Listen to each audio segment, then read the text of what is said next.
નમસ્કાર મિત્રો, શબ્દ શક્તિ વિશે આજે થોડી વિગતે વાત કરવી છે. આ શબ્દ શક્તિ એટલે શબ્દના અર્થને વ્યક્ત કરનાર શક્તિ,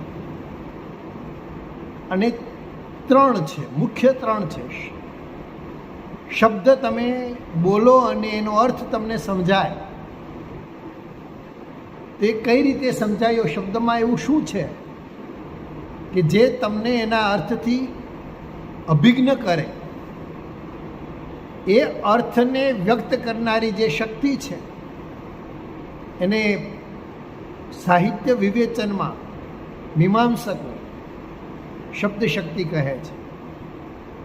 ત્રણ છે: અભિધા, લક્ષણા અને વ્યંજના. અભિધા વિશેનો મારો એક જુદો વિડીયો આ યુટ્યુબ પર જ પ્રાપ્ય છે, તમે જોઈ શકો છો. એમાં મેં અભિધા સાથે તાત્પર્યાર્થ શક્તિ વિશે પણ વાત કરી છે પ્રારંભે થોડી, કે જે સમગ્ર વાક્યના અર્થને વ્યક્ત કરતી હોય એવી શક્તિ. પણ આપણા પ્રમુખ મીમાંસકો છે, એમણે શબ્દની ત્રણ શક્તિ વિશે વિગતે અને ઊંડાણથી સદ્રષ્ટાંત વાત કરી છે. એમાંની તમને આજે લક્ષણા શબ્દ શક્તિ વિશે થોડી વાત કરીશ સંદર્ભ સાથે. અને એ વાત મારી સવિશેષ વિદ્યાર્થી ભોગ્ય હશે. અભિધા એટલે આપણે સમજ્યા હતા કે એક એવી શબ્દ શક્તિ કે જે વાંચવાથી પ્રથમ અર્થ વ્યક્ત કરતી હોય. કોઈ શબ્દ તમે સાંભળો છો અને તરત તમને એનો અર્થ સમજાય છે, તો એ શક્તિ અભિધાની થઈ. એને વાચ્યાર્થ પણ કહે છે, મેં તમને કહ્યું હતું. એને મુખ્યાર્થ પણ કહે છે. પ્રાથમિક એવી આ શબ્દ શક્તિ છે, પ્રથમ. અને આપણા મોટા ભાગના શાસ્ત્રો, ધર્મગ્રંથો, ચિંતન ગ્રંથો, આપણું વિવેચન, આપણા ઇતિહાસ ગ્રંથો, આપણી શોધ, આપણા શાસ્ત્રો, આ બધું જ અભિધામાં જ લખેલું છે. રોજબરોજનો આપણો વ્યવહાર પણ અભિધામાં જ છે. અને એ અભિધા શબ્દ શક્તિ આપણે કાં તો યોગથી, એટલે કે શબ્દની વ્યુત્પત્તિથી, અથવા તો રૂઢિથી, પરંપરાગત રીતે આપણને મળ્યો હોય કે ઝાડ એટલે શું, અને પછી આપણે ઝાડ કહીએ અથવા તો ઝાડ જોઈએ અને આપણને એનો અર્થ સમજાય. રૂઢિથી અને કોઈ યોગ અને રૂઢિ બંનેના સાયુજ્યથી એ અભિધાનો અર્થ આપણને સમજાતો હોય છે. એની જુદી વાત છે, અને અહીં વિગતે નહીં કરું, ભૂમિકા રૂપે જ વાત કરી. હવે મારે આવવું છે લક્ષણા શબ્દ શક્તિ. બીજી શબ્દ શક્તિ છે. વાચ્યાર્થ સમજવામાં, વાચ્યાર્થનો જ અર્થ તમે કરો અને ત્યારે જે અર્થ બોધ નહીં પણ અર્થ બાધ થાય. અર્થ સમજવામાં સેજ આપણને આગળ પાછળ થવું પડે, નજીકનો અર્થ લેવો પડે. એ જ શબ્દનો એ જ અર્થ તમે કરો તો બંધ બેસતો ન ગણાય. દાખલા તરીકે કોઈ નદીમાં પાણી ન હોય અને કોઈ એમ કે નદીમાં કાંકરા ઉડે છે, તમે કહો છો ક્યાં છે? કાંકરા તો છે પણ ઉડતા નથી જોયા. ખરેખર નદીમાં કાંકરા ઉડતા નથી, પણ આપણે જે રૂઢિપ્રયોગ એ કહેવાય છે કે નદીમાં પાણી નથી, અને આપણે કાંકરા ઉડવા એટલે નજીકનો અર્થ લઈએ છીએ. બીજું એક દ્રષ્ટાંત પણ તમને સમજાવી દઉં, પછી આપણે આગળ વધીશું. છોકરાને ભણાવવા મા બાપે પેટે પાટા બાંધ્યા, એમ. અથવા તો એ જ વિધાનને થોડી જુદી રીતે વ્યક્ત કરીએ કે મા બાપે પેટે પાટા બાંધીને છોકરાને ભણાવ્યો છે. એટલે એનો વાચ્યાર્થ શું થાય છે કે માતા પિતા પેટે ખરા અર્થમાં પાટો બાંધે છે છોકરાને ભણાવતી વખતે, તો આ તો અર્થ બાધ થાય છે. વાચ્યાર્થ તો એવો જ થાય કે પેટે પાટો બાંધવો, એટલે એક પાટો લો, એક પટ્ટો લો કપડાનો અને પેટે વીંટાળી દો અને પછી છોકરાને ભણાવો. તો આપણે કહીશ નહીં એ બાત કુછ હજમ નહીં હુઈ સર. એટલે આપણે શું કરીએ છીએ, નજીકનો એની આસપાસનો બીજો અર્થ એમાંથી જ મેળવી લઈએ છીએ કે ભૂખ્યા રહીને, દુઃખ સહન કરીને આ જે અર્થ એમાંથી નીકળે છે એ લક્ષ્યાર્થ છે. અને એ અર્થ વ્યક્ત કરનારી શક્તિને આપણે લક્ષણા શબ્દ શક્તિ કહીએ છીએ. એટલે કે ફરીથી તમને કહું કે વાક્યમાં વાચ્યાર્થ બાધ થાય, એટલે વાચ્યાર્થ સમજવામાં અવરોધ ઊભો થાય, મુખ્યાર્થ સમજવામાં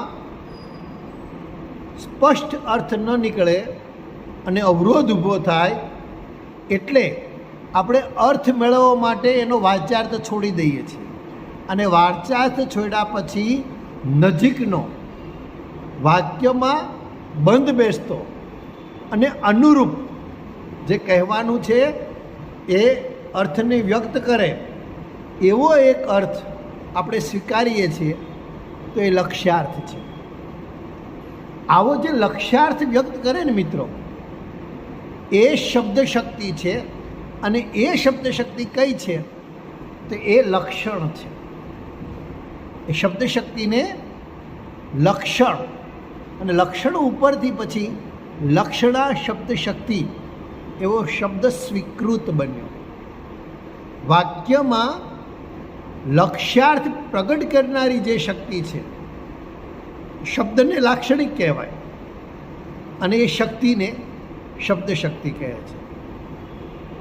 આપણે વાચ્યાર્થ છોડીએ છીએ અને પછી એના લક્ષ્યાર્થ પર આવીએ છીએ.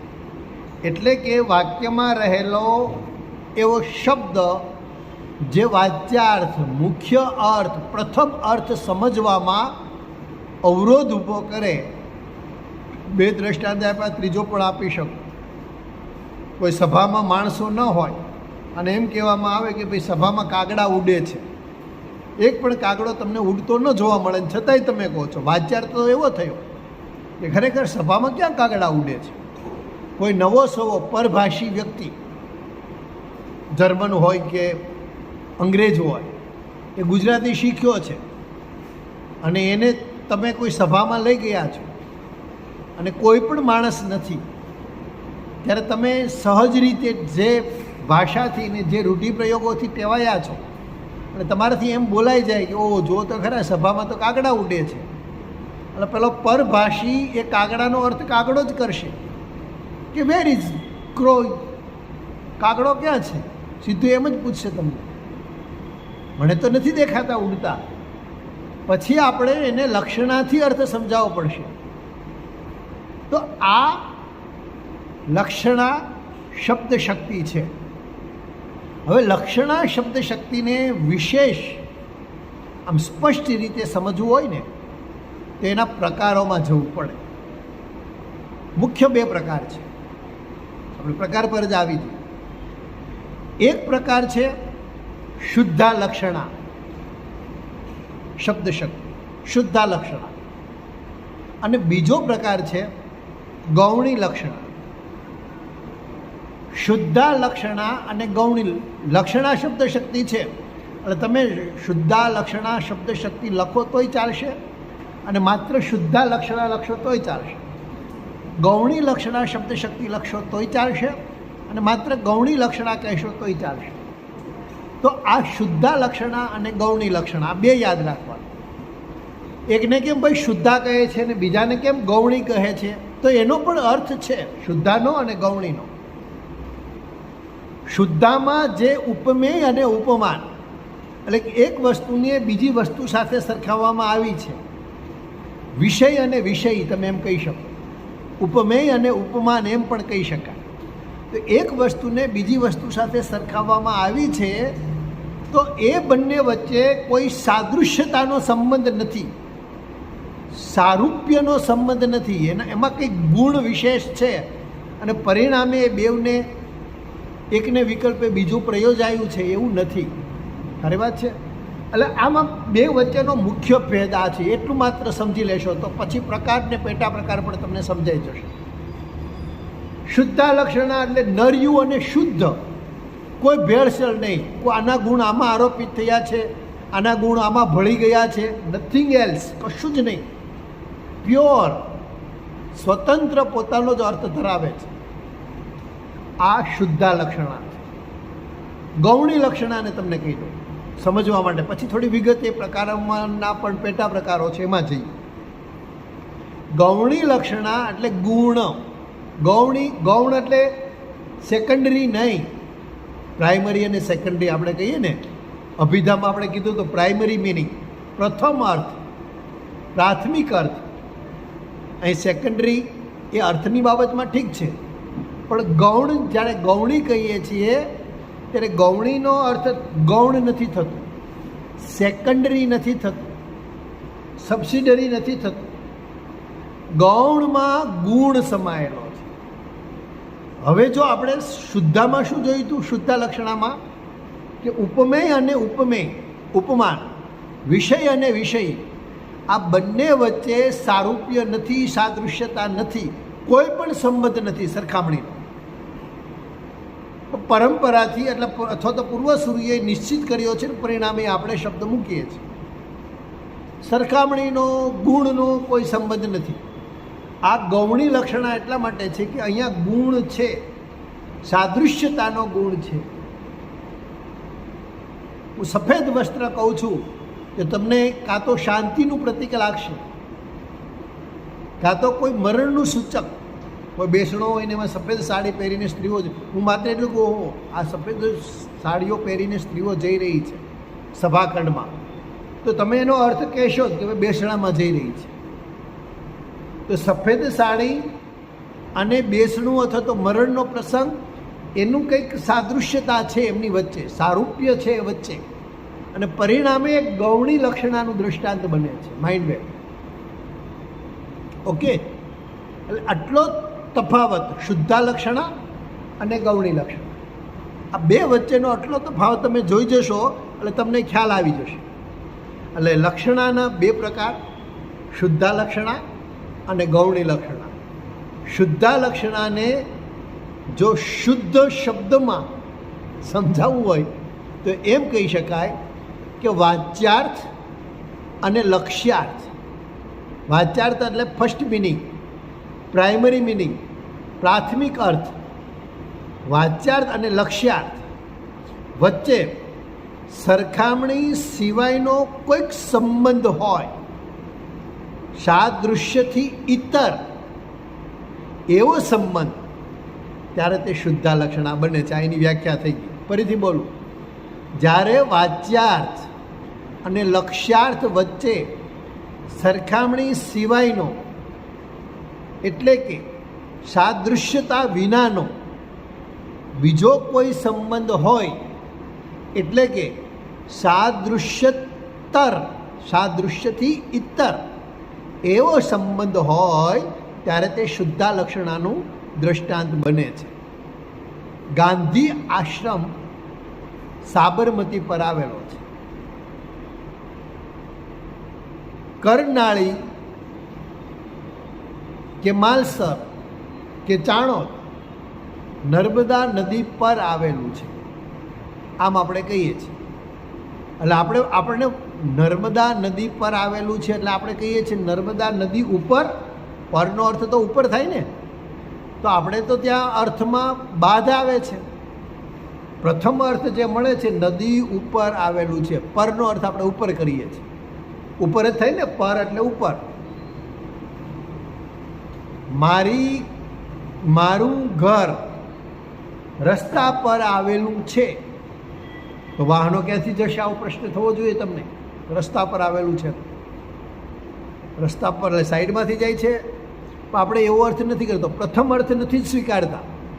એટલે વાચ્યાર્થને છોડી દઈએ છીએ, અને વાચ્યાર્થ છોડ્યા પછી બીજો એના લાક્ષણિકતાનો, એનું લક્ષણને કેન્દ્રમાં રાખીને આપણે બીજો અર્થ લઈએ છીએ કે રસ્તા પર એટલે રસ્તાની નજીક, નર્મદા પર એટલે નર્મદાની નજીક, સાબરમતી પર એટલે સાબરમતીની નજીક. આ આપણે બીજો વાચ્યાર્થ છોડીને લક્ષ્યાર્થ સ્વીકાર્યો છે. એટલે અહીંયા તમે જુઓ, સાબરમતી પર એ વાચ્યાર્થ થયો અને સાબરમતીને કિનારે એ લક્ષ્યાર્થ થયો.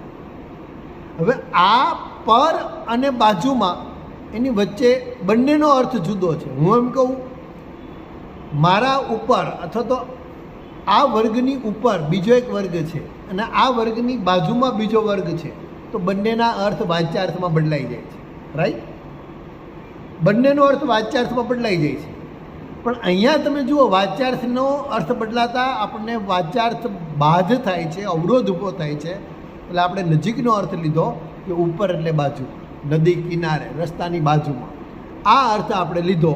હવે તમે જુઓ, સાબરમતી ઉપર અને સાબરમતીને કિનારે, નર્મદાની ઉપર અને નર્મદાની કિનારે, રસ્તાની ઉપર અને રસ્તાની બાજુમાં, એ બંને વચ્ચે સરખામણીનો કોઈ સંબંધ નથી. એટલે કે સાનિધ્ય કે સામીપ્ય એનો સંબંધ છે અને એ સંબંધને કારણે એ શુદ્ધા લક્ષણાનું દ્રષ્ટાંત બને છે. આ શુદ્ધા લક્ષણા. હવે આપણે ગૌણી લક્ષણાને થોડી વાર પછી, કારણ કે અહીંયા પ્રકારને પણ પ્રકાર છે, એટલે કે પેટા પ્રકાર છે. શુદ્ધા લક્ષણ આપણે સમજી લીધું કે વાચ્યાર્થ બાદ થાય ત્યારે આપણે નજીકનો અર્થ લઈએ એટલે લક્ષ્યાર્થ કહેવાય.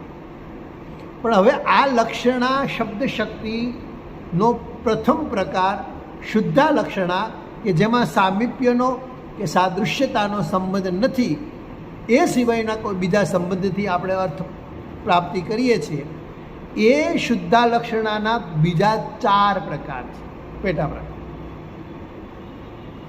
આમ તમને અઘરા લાગશે કે પ્રકારને, પ્રકારના પેટા પ્રકારને, પણ તમને હું થોડીક કી આપીશ કે જેથી કરી તમને શુદ્ધા અને ગૌણીના કહી દીધું. શુદ્ધા એટલે પ્યોર, કોઈ ભેળસેળ નહીં, ગુણની પણ નહીં, સરખામણીનું પણ નહીં, સામીપ્યનો પણ નહીં, અને સાદૃશ્યતાનો પણ નહીં. હવે અહીંયા તમને કહીશ 4 પ્રકાર. પહેલાં 4 પ્રકારના નામ કહી દો. એ 4 પ્રકાર છે: ઉપાદાન શુદ્ધા લક્ષણા, લક્ષણા શુદ્ધા લક્ષણા, સારોપા શુદ્ધા લક્ષણા અને સાધ્ય વસાના શુદ્ધા લક્ષણા. ફરીથી, ઉપાદાન શુદ્ધા લક્ષણા, બીજું લક્ષણા શુદ્ધા લક્ષણા, ત્રીજો પ્રકાર સારોપા શુદ્ધા લક્ષણા, અને ચોથો પ્રકાર સાધ્ય વસાના શુદ્ધા લક્ષણા. આ નામકરણ કેમ થયું એ પણ હું તમને કહું છું. ઉપાદાન શુદ્ધા લક્ષણા પહેલો પ્રકાર જોઈએ. યાદ રાખો, અહીંયા જે દ્રષ્ટાંત આપણે આપીશું અને પછી એના માટે અર્થ સિદ્ધિ માટે વાચ્યાર્થ સાથે કોઈ જુદા જ સંબંધે જોડાયેલું હોય એવા એક ઉપાદાનનું ઉમેરણ કરીશું. આપણી સમજમાં, આપણને પરંપરાથી, આપણને રૂઢિથી જે અર્થ મળ્યો છે એમાં ઉમેરીશું. એ ઉપાદાન ઉમેરાશે અને પરિણામે આપણે અર્થ સમજાશે. એટલા માટે આને ઉપાદાન શુદ્ધા લક્ષણા કહે છે. હવે એને ફરીથી સમજીએ કે વાચ્યાર્થ કે મુખ્યાર્થ પોતે લુપ્ત પામ્યા વિના, અદૃશ્ય થયા વિના એ વાક્યમાં અર્થની સિદ્ધિ માટે કોઈ બીજો વધારાનો અર્થ સ્વીકારે ત્યારે ઉપાદાન શુદ્ધા લક્ષણા બને છે. આ એક બીજી શરત. શુદ્ધા લક્ષણા તો મેં કીધું કોઈ ભેળસેળ નથી. પણ આ ઉપાદાનમાં એક વસ્તુ યાદ રાખવાની છે કે એમાં વિષય અને વિષય, ઉપમેય અને ઉપમાન, એ બંને અર્થ સ્વીકૃત છે.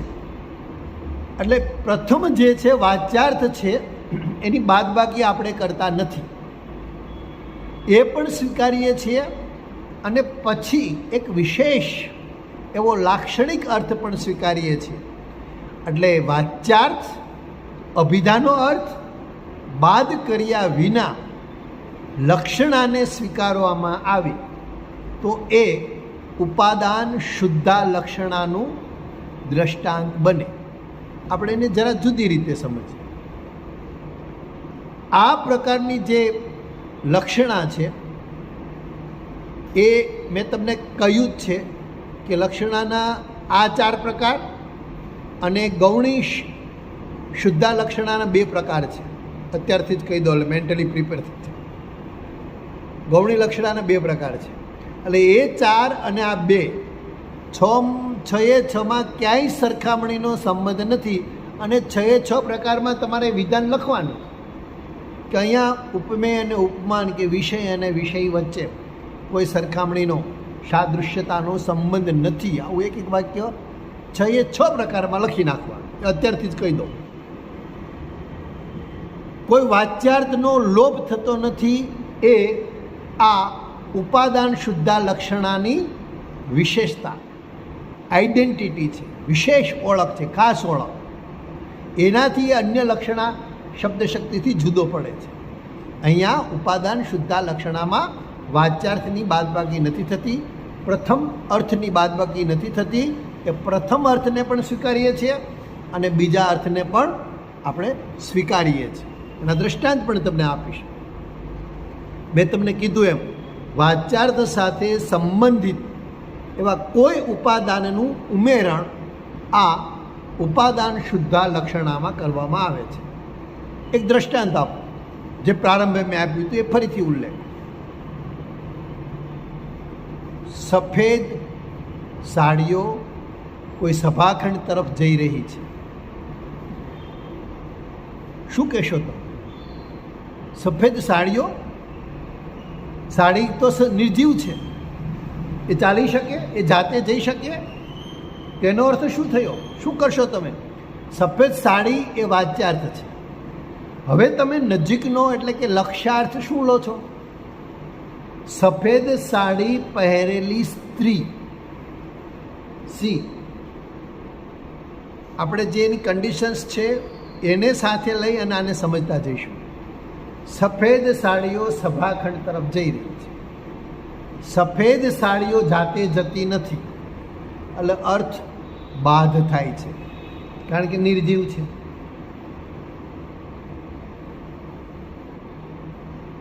તીર કામઠા અને ભાલા મેદાન તરફ ધસી રહ્યા છે.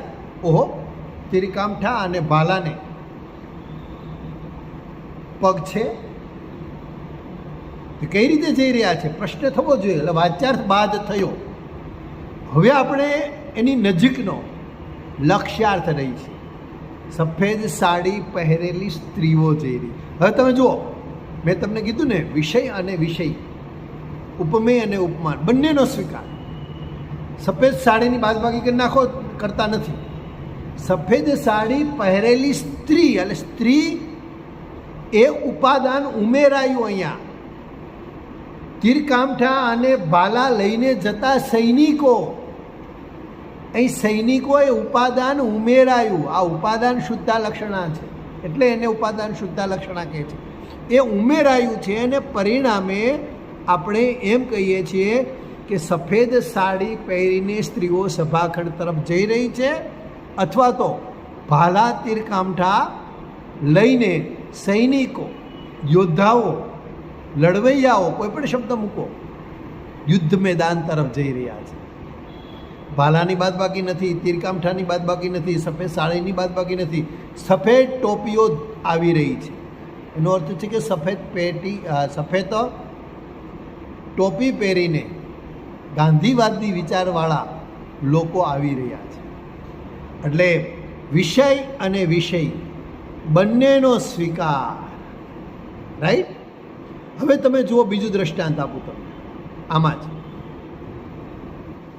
તમને એમ કહે છે મમ્મી, તમે ઘરે હોય ને મમ્મી ક્યાંક બહાર જવાના હો, અને તમને એમ કહે કે બેટા જો હું બહાર જાઉં છું મંદિરે કે શાક લેવા કે, અને રસોડામાં દૂધ પડ્યું છે, બિલાડી આવે તો ધ્યાન રાખજે. ઓકે. અને પછી મમ્મી ગઈ અને તમે બરાબર નજર રાખીને જ બેઠા છો. બે ધ્યાન નથી, માઇન્ડ વેર. દૂધ ઉપર જ નજર છે કે બિલાડી આવી ન જોઈએ. થોડી વાર થશે અને કૂતરું આવશે, થોડી વાર થશે અને વાંદરો આવશે. તો તમે એમ કહેશો કે મમ્મીએ તો એવું કીધું છે કે બિલાડીથી ધ્યાન રાખજો. કૂતરાની ના નથી પાડી. કૂતરું આવે તો પીવા દો, વાંદરો આવે છે તો પીવા દો. અમારે ચરોતરમાં વાંદરાઓ પુષ્કળ. રસોડામાં જાતે ફ્રીજ ખોલી અને ફળ લઈને જતો રહે, ખાવાની વસ્તુ છે લેતો જાય, અધિકાર ભાવથી. એટલે દરવાજા ખુલ્લા રાખીએ તો પશુ કોઈ પણ આવી શકે, કૂતરું પણ આવી શકે, બિલાડી પણ આવી શકે. એટલે આપણે શું કરીએ છીએ, આપણે બેઠા નથી રહેતા. આપણે કૂતરું જ આવે તો કૂતરાને પણ કાઢીએ છીએ, ને વાંદરું આવે તો વાંદરાને પણ ભગાડીએ છીએ. આનો અર્થ એવો થાય છે કે આપણે વાચ્યાર્થ જે છે, બિલાડી તો બિલાડી આવે તો બિલાડીથી તો દૂધને સાચવવાનું જ છે. પણ પછી જે બીજા ઉપાદાન છે કે બિલાડી ઉપરાંત કૂતરું, બિલાડી ઉપરાંત વાંદરું કે બિલાડી જેવું જ બીજું કોઈ પ્રાણી જો આવે તો એને દૂધથી દૂર રાખવાનું છે, દૂધ એનાથી બચાવવાનું છે. આ અર્થ આપણે કરીએ છીએ. મમ્મી આવે ને ગુસ્સી થાય કે દૂધ તો કૂતરું પી ગયું, તને ખબર નથી પડતી, મેં તને કીધું હતું. અને આપણે કે મમ્મી તે કીધું તું બિલાડીથી બચાવજે, તો બિલાડી નથી આવવા દીધી, કૂતરું આવવા દીધું છે. હે? અથવા તો બીજો હજુ અર્થ લે. પછી બીજી વખત મમ્મી એમ કહીને જાય, જો બેટા દૂધ ફરીથી મૂક્યું છે, બિલાડી આવે, કૂતરું આવે, વાંદરો આવે કે એની જેવું કોઈ પણ પ્રાણી, પશુ, પક્ષી આવે તો ધ્યાન રાખજે. આપણે કે ઓકે મમ્મી, આ વખતે બધા પશુ પક્ષીથી હું ધ્યાન લઈશ. અને પ્રાણી આવે છે, કોઈ પણ બિલાડી પણ આવે છે, કૂતરું આવે કે પછી વાંદરો આવે, દૂધ તમે કશું કરતા નથી. કારણ કે મમ્મીએ ધ્યાન રાખવાનું કીધું છે, ભગાડવાનું કીધું નથી. એટલે તમે ધ્યાન રાખો છો, નોંધો છો. યસ, 10:45 બિલાડી આવી અને 50 પીને જતી રહી બારીમાંથી જ. આ તમે નોંધ્યું છે. અને મમ્મી આવે ત્યારે હરખથી તમે ખુશ થઈને કહો છો, યસ મમ્મી, આ વખતે તો મેં ધ્યાન રાખ્યું. 10:45 બિલાડી આવી હતી અને 10:50 પીને જતી રહી. જો આ મેં નોંધી રાખ્યું છે. અને હા, મારી પાસે મોબાઈલ પણ હતો, મેં ફોટો લીધો છે, બતાવું? મમ્મી જોશે નહીં પણ દેશે. હે? ધ્યાન રાખવાનો અર્થ આપણે ધ્યાન રાખવાનું નથી કહેતા, ભગાડવાનો નજીકનો અર્થ લઈએ છીએ. એટલે ધ્યાન રાખવાનું તો છે જ, પણ એને ભગાડવાના પણ છે. આ ઉપાદાન શુદ્ધા લક્ષણાના દ્રષ્ટાંત છે. હવે બીજો પ્રકાર, શુદ્ધા લક્ષણાનો બીજો પ્રકાર છે લક્ષણા શુદ્ધા લક્ષણા. હવે તમને એમ થવું જોઈએ કે આ બે વચ્ચે ભેર શું છે, તફાવત શું છે? ઉપાદાન શુદ્ધા લક્ષણા અને લક્ષણા શુદ્ધા લક્ષણા. તો યાદ રાખો કે ઉપાદાન હોય કે લક્ષણા શુદ્ધા લક્ષણા હોય, બંનેમાં ઉપમેય અને ઉપમાન, વિષય અને વિષય વચ્ચે સાદૃશ્યતાનો સંબંધ નથી, સારૂપ્યનો સંબંધ નથી. ભેદ બંને વચ્ચે માત્ર એટલો છે, સિરિયસલી, કે ઉપાદાનમાં વાચ્યાર્થની બાદબાકી કરતા નથી, વાચ્યાર્થને પણ લઈએ છે. સફેદ સાડી પહેરેલી સ્ત્રીઓ, સફેદ ટોપી પહેરેલા પુરુષો, તીર કામઠાને ભાલા લઈને જતા સૈનિકો, બિલાડી ઉપરાંત કૂતરુંને વાંદરું ધ્યાન રાખવા ઉપરાંત દૂર ભગાડવું, આ વાચ્યાર્થને પણ લઈએ છીએ અને લક્ષણાનો ઉપાદાનનો સમાવેશ કરે. એટલે બંનેનો સ્વીકાર, વાચ્યાર્થનો પણ અને લક્ષ્યાર્થનો પણ. આ બીજો પ્રકાર શુદ્ધા લક્ષણાનો છે, લક્ષણા શુદ્ધા લક્ષણા. એમાં એક યાદ રાખજો કે એમાં વાચ્યાર્થની બાદબાકી કરી દેવી, વાચ્યાર્થની બાદબાકી થઈ જાય છે, વાચ્યાર્થ લેવાનો જ નથી. એના દ્રષ્ટાંત તમને કહું કે દાખલા તરીકે હું એમ કહું છું તમને કે અમારે વાસદ નજીક થાય આપણે, તો વાસદનું દ્રષ્ટાંત આપો. આ વાસદ મહીસાગર પર આવેલું છે. હવે મેં તમને દ્રષ્ટાંત તો આપી દીધું હતું સાબરમતી અને નર્મદા દ્વારા. મહીસાગર પર એટલે મહીસાગરની ઉપર નહીં, એટલે ઉપરની અર્થની બાદબાકી કરી દીધી. જુઓ તમે, વાચ્યાર્થ કાઢી જ નાખ્યો. ઉપર એટલે ઉપર નહીં, ઉપર એટલે નજીકનો. આ લક્ષણા શબ્દ શક્તિનું દૃષ્ટાંત છે, પણ લક્ષણા શુદ્ધા લક્ષણાનું દૃષ્ટાંત એ વિશેષ કઈ રીતે બને છે મારે તમને એ સમજાવવાનું છે. પહેલાં ફરીથી લક્ષણા શુદ્ધા લક્ષણાને વ્યાખ્યાયિત કરીએ કે જ્યારે શબ્દ પોતાના વાચ્યાર્થનો, પ્રથમાર્થનો, મુખ્યાર્થનો ત્યાગ કરે ત્યારે બીજો સંબંધિત અર્થ લક્ષ્યાર્થ તરીકે સ્વીકારાય તે લક્ષણા શુદ્ધા લક્ષણાનું દૃષ્ટાંત બને છે. આ લક્ષણામાં વાચ્યાર્થ લોપત્વ પામે છે, બાદબાકી થઈ જાય છે. એટલે કે અહીં વાચ્યાર્થ અને લક્ષ્યાર્થ વચ્ચે સરખામણી સિવાયનો અન્ય પ્રકારનો સંબંધ છે. એનું એક દૃષ્ટાંત મેં મહીસાગરનું આપ્યું, વાસદનું. બીજું જ દૃષ્ટાંત આપણી કોલેજ, આણંદ આર્ટ્સ કોલેજ, આ વિદ્યાનગર રોડ ઉપર, આણંદથી વિદ્યાનગર જાઓ રોડ પર જ આવેલી છે. એટલે તમે એમ કહી શકો મારી કોલેજ રોડ પર આવેલી છે, રસ્તા પર આવેલી છે. રસ્તા પર આવી જવાનો એક જુદો રૂઢિપ્રયોગ છે. કોઈ વ્યક્તિ રસ્તા પર આવી ગયો, ભિખારી બની ગયો, બરબાદ થઈ ગયો, એ જુદો પ્રયોગ છે, રૂઢિપ્રયોગ આપણે ત્યાં. અહીંયા રસ્તા પર એટલે આપણે રસ્તાની ઉપર એવો અર્થ કરતા નથી, વાચ્યાર્થની બાદબાકી કરી નાખીએ છીએ અને નજીકનો બીજો લક્ષ્યાર્થ લઈએ છીએ કે બાજુમાં. હવે તમે જુઓ, આ લક્ષણા શુદ્ધા લક્ષણાનો અર્થ સમજવા હજુય આને વિશેષ અર્થ કરીએ. આ વિશેષ લાક્ષણિક અર્થ શું થાય છે અહીંયા આ પ્રકારમાં?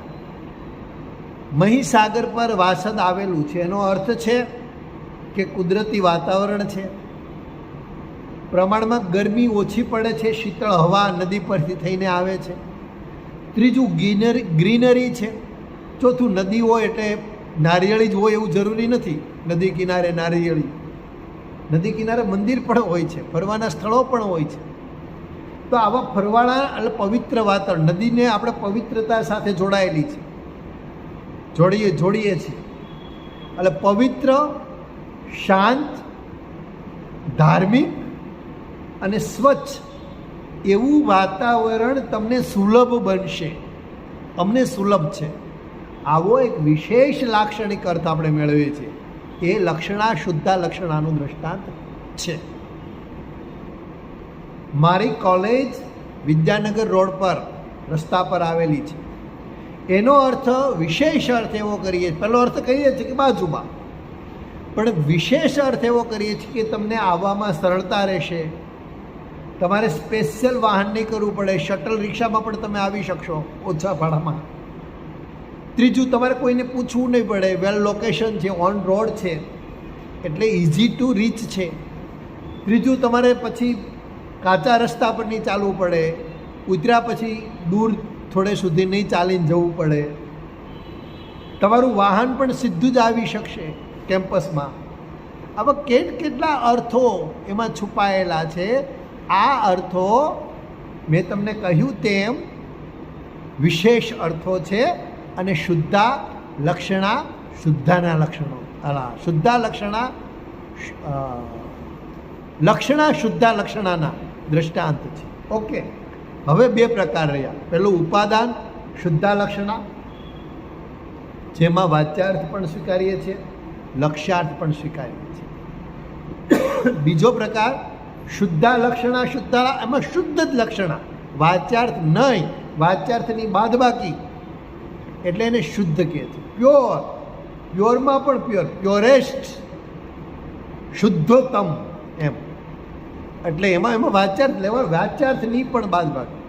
નર્યો લાક્ષણિક અર્થ, પરિણામે નરી એ લાક્ષણિકતા, એટલે એને લક્ષણા શુદ્ધા લક્ષણા કહે છે. ત્રીજો પ્રકાર શુદ્ધા લક્ષણાનો જ સારોપા શુદ્ધા લક્ષણા. હવે એ શબ્દને સમજી લઈએ. આરોપ કે આરોપણ, આવો શબ્દ તમે સાંભળ્યો છે ને બધાએ? આરોપણ કરવું કોઈક વસ્તુનું, કોઈક અર્થનું, કોઈ પદાર્થનું આરોપણ કરો. આ સારોપા એટલે આરોપા, આરોપણ સાથેનું, એમાં આરોપણ કરવામાં આવે છે. વિષયનું, વિષય ઉપર વિષયનું, વાચ્યાર્થ ઉપર લક્ષણાનું, ઉપમેય ઉપર ઉપમાનનું આરોપણ કરવામાં આવે એને સારોપા શુદ્ધા લક્ષણા કહેવાય. આ સ્પષ્ટ છે. હવે પહેલી વિધાન જે આગળ આ બેવમાં લીધા હતા કે બે વચ્ચે સરખામણીનો સંબંધ નથી, એ તમારે લખવાનું છે બધા જ પ્રકારમાં. 6 એ 6, 4 આ અને 2 પછીના, એટલે 2 પહેલાં ને 4 આ એમ કહીએ તો ના નહીં. શુદ્ધા લક્ષણામાં સરખામણીનો સંબંધ નથી. એટલે આ 4 એ 4 શુદ્ધા લક્ષણાના 4 પ્રકાર છે. 4 એ 4માં તમારે આ વાત કરવાની છે કે ઉપમેય ઉપર અહીંયા ઉપમાનનું આરોપણ, વિષય પર વિષયનું આરોપણ થાય ત્યારે સારોપા એટલે કે આરોપા શુદ્ધા લક્ષણા બને છે. આ લક્ષણામાં સરખામણીનો કોઈ સંબંધ નથી, પણ એક વસ્તુનું બીજી વસ્તુ ઉપર આરોપણ કરવામાં આવે છે. એક દ્રષ્ટાંત આપું. આપણે એમ કહીએ કે ઘી તો આયુષ્ય છે. હવે તમે જુઓ, અહીંયા ઘી છે એ વિષયી થયું, આયુષ્ય એ વિષય થયું. ઘી એ વિષય થયો, સોરી, ઘી એ વિષય થયો અને આયુષ્ય એ વિષયી થયો. ઘી ઉપર અહીંયા આયુષ્યનું આરોપણ કરવામાં આવ્યું. એમ કરતાં બંને અલગ અલગ દેખાડવામાં આવ્યું. એ પણ ફોલો થાય છે કે બંને વચ્ચે સરખામણીનો કોઈ સંબંધ નથી, માત્ર આરોપણ છે. અને આરોપણને કારણે આપણે ઘી ખાવાથી આપણું આયુષ્ય વધે છે, આવો એક અર્થ કાઢીએ છીએ. બીજું દ્રષ્ટાંત આપો. ભગવદ્ ગીતા મોક્ષ છે એમ કહેવામાં આવે છે, તો ખરેખર ભગવદ્ ગીતા ઘરમાં રાખવાથી મોક્ષ મળી જાય એમ નહીં. ઘી ખાવ નહીં અને ઘરમાં જ પડ્યું રહીને સામે જ રાખો અથવા તો સાથે જ રાખો તો આયુષ્ય વધે એમ નહીં. અહીંયા તમે જુઓ કે વિષય ભગવદ્ ગીતા છે, વિષય એ મોક્ષ છે. અહીંયા ભગવદ્ ગીતા ઉપર એટલે કે વિષય પર મોક્ષનું એટલે કે વિષયનું આરોપણ કરવામાં આવ્યું અને એ રીતે સમજાવવામાં આવ્યું કે ભગવદ્ ગીતાનું અધ્યયન, મનન, ચિંતન તમને મોક્ષ તરફ લઈ જઈ શકે છે. હજી એક દ્રષ્ટાંત આમાં આપી દો અને પછી આપણે ચોથા પ્રકાર પર આવીએ. સારોપા શુદ્ધા લક્ષણાનું એક ત્રીજું દ્રષ્ટાંત. દવા એ તો દર્દીનું જીવન છે, એટલે દવાને ખિસ્સામાં રાખવાથી જીવી જશે દર્દી, એવો અર્થ કરીશું? ના. અહીંયા આપણે સમજીએ છીએ કે દવા ખાવાથી, દવાનું નિયમિત સેવન કરવાથી દર્દી જીવી જઈ શકે છે. એટલે કે આ વાક્યમાં ઉપમેય શું થયું? દવા. ઉપમાન જીવન. એક વિષય, એક વિષય. વિષય પર વિષયનું આરોપણ, ઉપમેય પર ઉપમાનનું આરોપણ, દવા પર જીવનનું આરોપણ. અહીંયા પણ જોઈ શકો છો કે સરખામણીનો કોઈ સંબંધ નથી, માત્ર આરોપણ છે. આરોપા, સારોપા શુદ્ધા લક્ષણ. હવે ચોથો અને છેલ્લો પ્રકાર, સાધ્ય વસાના શુદ્ધા લક્ષણાનો ચોથો પ્રકાર. સાધ્ય વસાન, આ શબ્દ સમજી લો. એક તો છે સાધ્ય અને બીજો શબ્દ છે અવસાના. આપણે અવસાન શબ્દ જોયો છે, મૃત્યુ પામેલી વ્યક્તિ માટે આપણે અવસાન શબ્દ પ્રયોજીએ છીએ, પણ અવસાનનો એક બીજો સંદર્ભ પણ છે કે જીવનું શિવમાં ભળી જવું, આત્માનું પરમાત્મામાં ભળી જવું, એકરૂપ થઈ જવું, એટલે અવસાન પામવું. અવસાનનો એક આ વિશિષ્ટ લાક્ષણિક અર્થ છે, ભળી જવું. તદ્રુપ થઈ જવું, એકરૂપ થઈ જવું. તો અહીંયા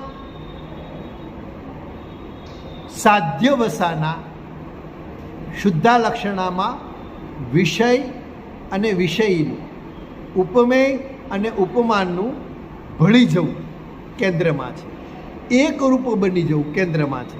એના દ્રષ્ટાંત તમને જુઓ. દાખલા તરીકે આપણે ઉપર લીધા હતા ને સારોપા શુદ્ધાલક્ષણામાં, એ જ લેવાનું છે. અહીંયા સાધ્યરૂપ શું છે? વિષય. સાધન વિષય. ઘી આયુષ્ય છે એ આપણે જોયું હતું, એમાં ઘી વિષય હતો અને આયુષ્ય એ વિષય. એમાં આરોપણ કરવામાં આવ્યું હતું. અહીંયા ઘીની બાદબાકી કરી દે. કોઈ એમ કે આ આયુષ્ય છે, ઘી બતાવીને અથવા તો ઘી ખાઈને એમ કે ભાઈ આ તો આયુષ્ય છે. હવે તમે જુઓ, ઘી ઉલ્લેખ નથી થયો વાક્યમાં, પણ આયુષ્યમાં એટલે કે વિષયમાં એ ભળી ગયો છે. ઉપમેય અને ઉપમાન એક થઈ ગયા છે. સાધ્યરૂપ વિષય અને સાધનરૂપ વિષય. એટલે વિષય છે વિષયમાં ભળી જાય છે. ઘી ઉલ્લેખાયું નથી, પણ આયુષ્યમાં એ તદ્રુપ થઈ ગયું છે, એકરૂપ થઈ ગયું છે ને પરિણામે એ અવસાન પામ્યું છે. સાધ્ય જે છે વિષય, એનું અવસાન થવું, ભળી જવું વિષયમાં, એટલે સાધ્ય અવસાના, એટલે સાધ્ય વસાના શુદ્ધાલક્ષણા એટલે સરખામણીનો સંબંધ નથી. ઘીની બરણી બતાવીને કહેવામાં આવે કે આયુષ્ય છે, દવા બતાવીને કહેવામાં આવે કે જીવન છે, ભગવદ્ ગીતા બતાવીને કહેવામાં આવે કે મોક્ષ છે, તો એ સાધ્યવસાના શુદ્ધાલક્ષણા. આ ચારે ચાર શુદ્ધાલક્ષણાના ચાર પ્રકાર. અહીંયા સરખામણીનો સંબંધ નથી, સાદૃશ્યતાનો સંબંધ નથી. એ શુદ્ધાલક્ષણાના ફરીથી ચારે પ્રકારોને જોઈ લઈ. લક્ષણાના બે પ્રકાર, શુદ્ધાલક્ષણા અને ગૌણી લક્ષણા. અને શુદ્ધાલક્ષણાના ચાર પ્રકાર. શુદ્ધાલક્ષણાના ચાર પ્રકાર: ઉપાદાન શુદ્ધાલક્ષણા, લક્ષણા શુદ્ધાલક્ષણા,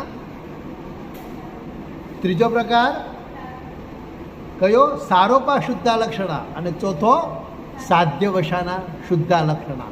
આ ચાર પ્રકાર શુદ્ધાલક્ષણાના.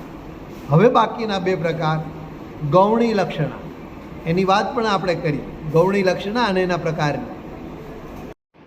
હવે ગૌણી લક્ષણા. લક્ષણા શબ્દ શક્તિનો બીજો પ્રકાર. પ્રથમ પ્રકાર જો તમે સમજી ગયા હોય અને એ પ્રકારના પેટા પ્રકારને જો તમે આત્મસાત કરી લીધા હોય, એમાંય ખાસ છેલ્લા બે, તો આ ગૌણી લક્ષણા સમજવામાં સહેજ પણ વાર નહીં લાગે. બહુ ઇઝી, આસાનીથી તમે એને આત્મસાત કરી શકશો. કારણ કે આપણે જોયું કે લક્ષણા શબ્દ શક્તિ એ વાચ્યાર્થથી એક જુદો અર્થ આપણને આપે છે. વાચ્યાર્થ બાદ થાય એટલે પરિણામે આપણે એના નજીકના આસપાસના બીજા અર્થને પ્રાપ્ત કરીએ છીએ, અને એ અર્થ આપણે સાચા એ શબ્દને સમજવામાં, સમજાવવામાં મદદરૂપ બને છે. હવે લક્ષણા શબ્દ શક્તિના બે પ્રકાર, એટલે કે શુદ્ધાલક્ષણા, એની પૂર્વ શરત કે એમાં સરખામણીનો સંબંધ નથી. હવે એનો જે બીજો પ્રકાર છે શુદ્ધાલક્ષણા સિવાયનો, એ ગૌણી લક્ષણ. અહીંયા પૂર્વ શરત એ જ છે કે આ બંને વચ્ચે સરખામણીનો સંબંધ છે, સાદૃશ્યતાનો સંબંધ છે, સારૂપતાનો સંબંધ છે.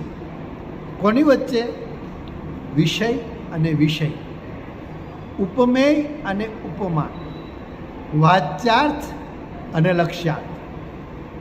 આ બંને વચ્ચે કંઈક ને કંઈક ગુણધર્મ એવો છે કે એ ગુણધર્મને કારણે પેલી સરખામણી વાચ્યાર્થની અને લક્ષ્યાર્થની, એ સરખામણી પેલા ઉપમેય અને ઉપાદાનની સહજ બને છે, શક્ય બને છે. ગૌણી લક્ષણા એટલે ગુણયુક્ત એવી લક્ષણા શબ્દ શક્તિ, એ ગુણ સરખામણીનો છે. દ્રષ્ટાંત સાથે સમજ. દાખલા તરીકે કે સરદાર પટેલ લોખંડી પુરુષ છે, અર્થાત એ લોખંડમાંથી બનેલા છે? ના, વાચાર બાદ તો થાય જ છે.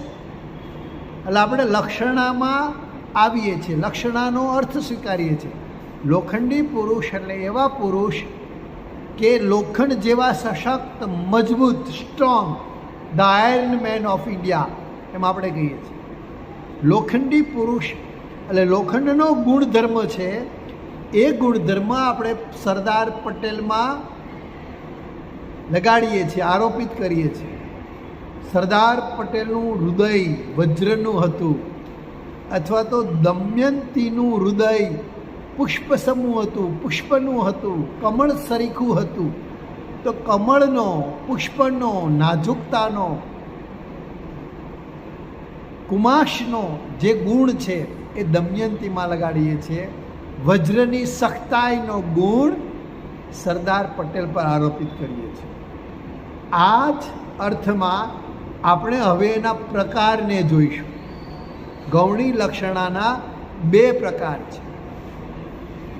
એ કયા બે પ્રકાર? આપણે જોયા હતા શુદ્ધા લક્ષણાના 4 પ્રકાર. એ ચારેય પ્રકારની પૂર્વ શરત કે એમાં સરખામણીનો સંબંધ નથી. વિષય અને વિષયી, ઉપમેય અને ઉપમાન, વાચ્યાર્થ અને લક્ષ્યાર્થ વચ્ચે. અહીંયા એથી ઉલટું છે. ગૌણી લક્ષણામાં એની પૂર્વ શરત એ છે કે બંને વચ્ચે સરખામણીનો સંબંધ છે. આ વાત લઈને જ ચાલવાનું.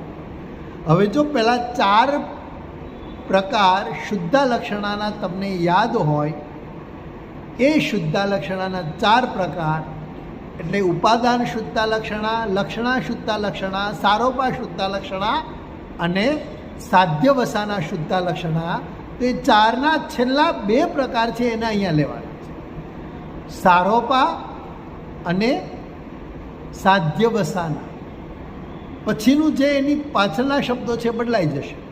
તે સારોપા શુદ્ધા લક્ષણા હતું, અહીં સારોપા ગૌણી લક્ષણા બનશે.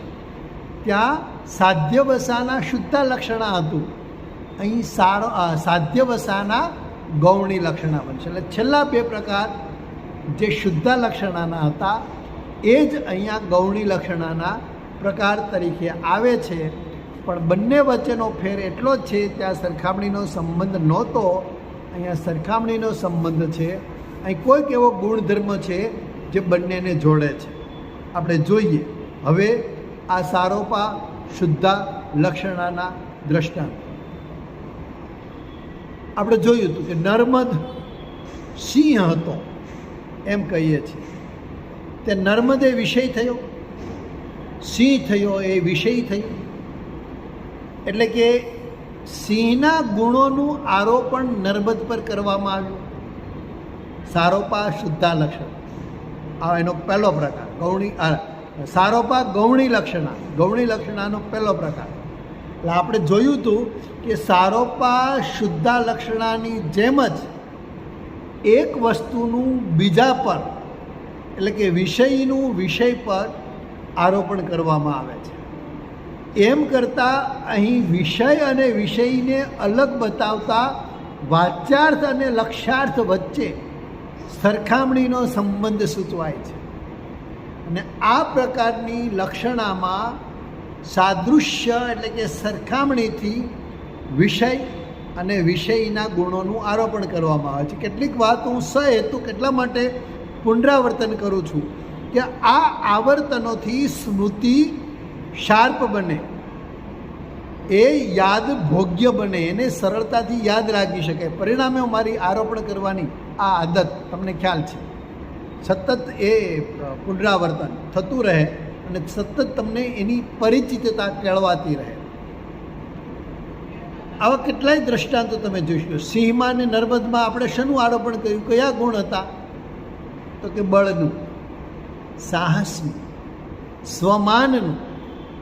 આ જે ગુણ છે એ ગુણ નર્મદમાં પણ હતા. અને બંનેને સરખાવ્યા છે.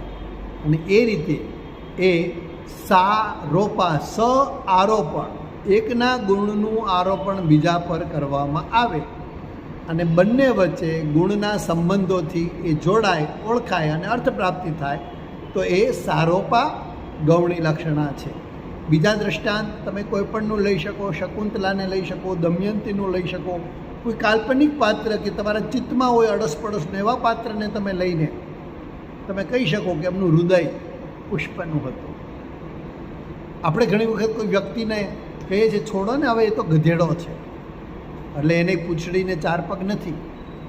પણ ગધેડાના ગુણો જે છે એ છગન મગન કે રમેશ દિનેશમાં આપણે આરોપિત કરીએ છીએ, જેનું પણ નામ લઈએ છીએ. બરાબર, કોઈને કૂતરા સાથે સરખાવીએ, કોઈને ભૂંડ સાથે સરખાવીએ, કોઈને ઘોડા સાથે સરખાવીએ, એમ કહીને જે તે પ્રાણી, કોઈને કબૂતર સાથે સરખાવીએ, કોઈને શિયાળ કહીએ, કોઈને સસલું કહીએ. તો એ જે પ્રાણીના ગુણો છે, કોઈના ભોળપણમાં, કોઈના ચાલાકીના, કોઈની મૂર્ખતામાં, કોઈમાં તેજીના, એ ગુણોનું આરોપણ જે તે પાત્રને આપણે સરખાવીએ છીએ એમાં કરીએ છીએ અને પરિણામે એ ગૌણી લક્ષણા, સારોપા ગૌણી લક્ષણા, સ આરોપણ, ગુણોનું આરોપણ કરવામાં આવ્યું છે. ગૌણ એટલે ગુણ, સારોપા એટલે સ આરોપણ, અને પરિણામે એ સારોપા ગૌણી લક્ષણા બને છે. હવે તમે જુઓ બીજો પ્રકાર ગૌણી લક્ષણાનો, 2 જ પ્રકાર છે. સાધ્ય વસાના ગૌણી લક્ષણા. આપણે સામે અર્થ કર્યો હતો. સાધ્ય વસાના એટલે શું? સાધ્ય અને અવસાન, ભળી જવું. અવસાન એટલે મૃત્યુ પામવું, જીવનું શિવમાં, આત્માનું પરમાત્મામાં, ભળી જવું. અવસાનનો એક અર્થ આ છે, એકરૂપ થઈ જવું, ભળી જવું, તદ્રૂપ બની જવું. અહીંયા સાધ્યરૂપ વિષય છે ને, એ સાધનરૂપ વિષયમાં ભળી જાય છે. અને ગુણને કારણે પહેલાં જ દ્રષ્ટાંતો તમે અહીં લઈ શકો. કોઈ વ્યક્તિ એવો છે, જાણે કે આમ આખલો છીછોટા કરતા દોડતો આવી રહ્યો છે અને તમે એમ કહો કે ભાગો યમરાજ આવ્યા. આખલો બોલ્યા જ નથી. આખલો અવસાન પામી ગયો છે યમરાજમાં. આખલાના યમરાજના ગુણો આપણે આખલામાં નાખી દઈએ. યમરાજ શું છે? મૃત્યુનું પ્રતીક છે. એ જીવ લઈને જ જશે. આ આખલા સાથે જો અથડાય ને તો ગયા માનો, આપણે એવું કહીએ છીએ. કે મારફાડ કોઈ મોટર આવતી હોય, કાર આવતી હોય અને આપણે કોઈ વ્યક્તિ એમાં ઘવાયો હોય કે મૃત્યુ પામ્યો હોય, ત્યારે છાપામાં પણ ઘણી વખત લખે કે યમરાજ જેવી કે યમદૂત જેવી કારે 15ના ભોગ લીધા. તો યમદૂત કે યમરાજ એમાં કારનો ઉલ્લેખ ન હોય. જાણે યમદૂત આવ્યા અને જીવ લઈને ગયા એમ ઉલ્લેખ કર્યો હોય, ત્યારે પેલી કારનો ઉલ્લેખ નથી, આખલાનો ઉલ્લેખ નથી. એ આખલાનો ઉલ્લેખ કર્યા વિના જ આપણે યમદૂતના યમરાજના સંદર્ભથી એ કાળનું સૂચન કરીએ છીએ. કાળ, મૃત્યુનું સૂચન કરીએ છીએ. અને કારને એટલે કે મોટરને અથવા તો આખલાને યમરાજમાં જ ભેળવી દઈએ છીએ. અવસાન પામે છે, એકરૂપ થઈ જાય છે. અહીંયા આખલો અને યમરાજ કે કાર અને યમદૂત એકરૂપ થયા છે, ભળી ગયા છે, અવસાન પામ્યા છે પરસ્પર. અને માત્ર ને માત્ર આપણે વિષયથી, વિષયની ગેરહાજરીમાં, વિષયથી તમે કર્તરી કર્મણી અને ભાવે પ્રયોગ ભણશો ભાષા વિજ્ઞાનમાં, ત્યારે તમને ખ્યાલ આવશે ભાવેમાં માત્ર ભાવ હોય છે, કર્તાની ગેરહાજરી હોય છે. એમ અહીંયા વિષયની ગેરહાજરી છે, છતાં વિષયથી એ સૂચવાઈ જાય છે, એકરૂપ થઈ જાય છે, ભળી જાય છે. અને એમ આપણે એ આ સાધ્ય વસાના ગૌણી લક્ષણાને સમજીએ છીએ. કોઈ એક બે દ્રષ્ટાંત પ્રારંભે જ આપ્યું હતું. કોઈ યુવક કોઈ યુવતીને આવતી જુએ અને પછી ગીત ગણકારે કે લલકારે કે ચાંદો ઉગ્યો ચોકમાં ઘાયલ, ચાંદો ઉગ્યો ચોકમાં. અહીં યુવતીનો ઉલ્લેખ નથી. યુવતી વિષય છે, વિષયમાં ભળી ગઈ છે, ચાંદામાં. ચંદ્ર દ્વારા જ એનો સંદર્ભ થઈ ગયો છે. એટલે ચંદ્રની શીતળતાના ગુણ કન્યાના સૌંદર્યમાં ભેળવી દેવામાં આવ્યા છે. વિષય અહીં લોપ પામ્યો છે. માત્ર વિષય છે ચંદ્ર, અને એ વિષય દ્વારા વિષયનો પરોક્ષ સંદર્ભ, બંનેના ગુણ છે, સૌંદર્યના, શીતળતાના, પ્રિયતાના, એ ગુણને પ્રાગટ્ય થયું છે ચંદ્ર દ્વારા. કન્યાનું જે સૌંદર્ય છે એ ચંદ્રના સૌંદર્યથી સૂચિત થાય છે. એટલે અર્થ પ્રાપ્તિ આપણને એ ચંદ્રથી કન્યાના ગુણોનું થાય છે. કન્યાના ગુણોની અર્થ પ્રાપ્તિ થાય છે. અને એમ કન્યાના ઉલ્લેખ વિના, યુવતીના સંદર્ભ વિના ચંદ્ર દ્વારા આપણને કન્યાના ગુણો સમજાય છે, જાણવા મળે છે. એટલે કન્યા કે યુવતીનો ઉલ્લેખ ચંદ્રમાં ભળી ગયો. સાધ્ય અને સાધન. સાધ્ય જે છે એ અવસાન પામ્યું છે. યુવતી છે એ ભળી ગઈ છે ચંદ્રમાં. એટલે સાધ્ય જે પદાર્થ કે વ્યક્તિ કે વસ્તુ છે એનું સાધનમાં, વિષયમાં અવસાન પામે છે, ભળી જાય છે. અને આપણે એના ગુણ વિશેષોથી એ અર્થ પ્રાપ્તિ કરીએ છીએ, અર્થબોધ કરીએ છીએ. આવી અર્થબોધ કરાવનારી શક્તિ એટલે ગૌણી લક્ષણાનો બીજો પ્રકાર સાધ્યવસાના ગૌણી લક્ષણ. તો આ પ્રમાણમાં થોડું અટપટું લાગે, પણ દ્રષ્ટાંતોથી એ સરળ બને એવા પ્રયત્નો મેં કર્યા છે. આશા છે તમને ગમશે અથવા તો ગમ્યા હશે. ફરી હવે નવા વક્તવ્ય ને નવા વિડીયોના માધ્યમથી, એટલે ત્રીજો પ્રકાર શબ્દશક્તિનો, વ્યંજના શબ્દશક્તિ, એને જુદા વિડીયોના માધ્યમથી જાણીશું. મળીએ ફરી.